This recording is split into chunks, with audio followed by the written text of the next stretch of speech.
تو آدم کو بنانے سے پہلے رب تعالیٰ نے فرشتوں سے کہا تھا انی جاعل فی الارض خلیفہ، فرشتوں میں زمین میں اپنا خلیفہ بنانے جا رہا ہوں، زمین میں اپنا خلیفہ بنانے جا رہا ہوں۔ ابھی آپ نے حاجی سلیم صاحب قبلہ سے اس کے متعلق کچھ سنا، زمین میں اپنا خلیفہ۔ سوال پیدا ہوتا ہے کہ رب تعالیٰ اگر زمین میں اپنا خلیفہ بنانا چاہتا ہے تو پھر اس خلیفے کی تخلیق جنت میں کیوں کی؟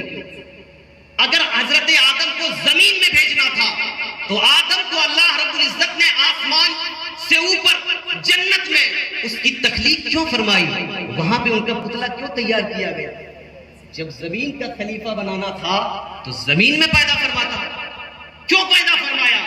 اس کی وجہ، ایک وجہ تو یہ ہے کہ مصطفیٰ کا نور قرب خاص میں تھا، مصطفیٰ کا نور رب کے پاس میں تھا۔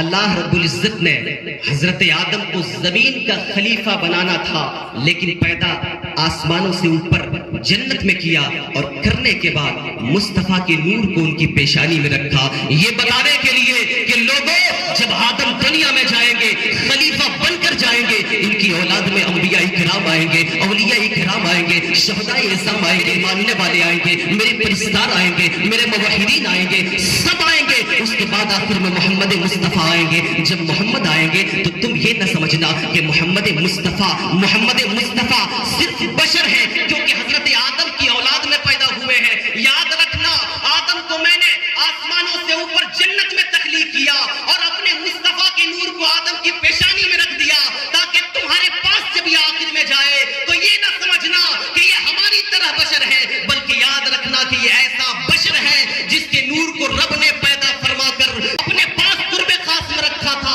اسے جب آدم میں ڈالا تو زمین میں نہیں ڈالا بلکہ آسمانوں سے اوپر جنت میں ڈالا۔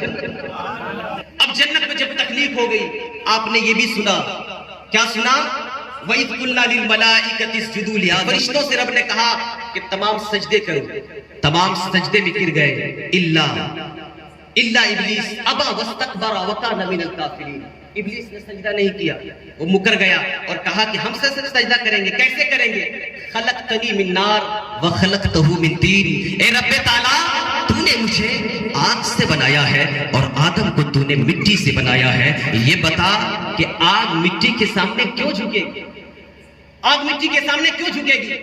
حضرت آدم کو جب اللہ نے پیدا فرمایا اور حکم دیا کہ سجدہ کرو، سب فرشتے سجدے میں گر گئے، ابلیس نہیں گرا۔ اچھا، ایک سوال یہ بھی اٹھتا ہے یہاں پہ، آپ کس کو سجدہ کرتے ہیں؟ زور سے بولیے، کس کو سجدہ کرتے ہیں؟ اللہ۔ آپ اگر کسی آدمی کو سجدہ کریں گے تو یہ جائز ہوگا؟ حرام ہوگا۔ اور اگر آپ اللہ کی طرح مان کر سجدہ کریں گے تو کفر سے اوپر شرک، تو یہ شرک معاذ اللہ کیا اللہ کروا رہا ہے؟ اللہ نے خود حکم دیا فرشتوں آدم کو سجدہ کرو، تو کیا معاذ اللہ شرک کا حکم دے رہا ہے؟ لیکن یاد رکھو، سوال تو پیدا ہوتا ہے کہ رب نے فرشتوں کو کیوں کہا آدم کو سجدہ کرو؟ بتانا تھا۔ آپ تفسیر کبیر کو اٹھا کے دیکھیں، امام راضی لکھتے ہیں امر الملائکۃ بالسجود لآدم من اجل ان نور محمد صلی اللہ علیہ وسلم کان فی جبہۃ آدم۔ سارے لوگ کہیں سبحان اللہ۔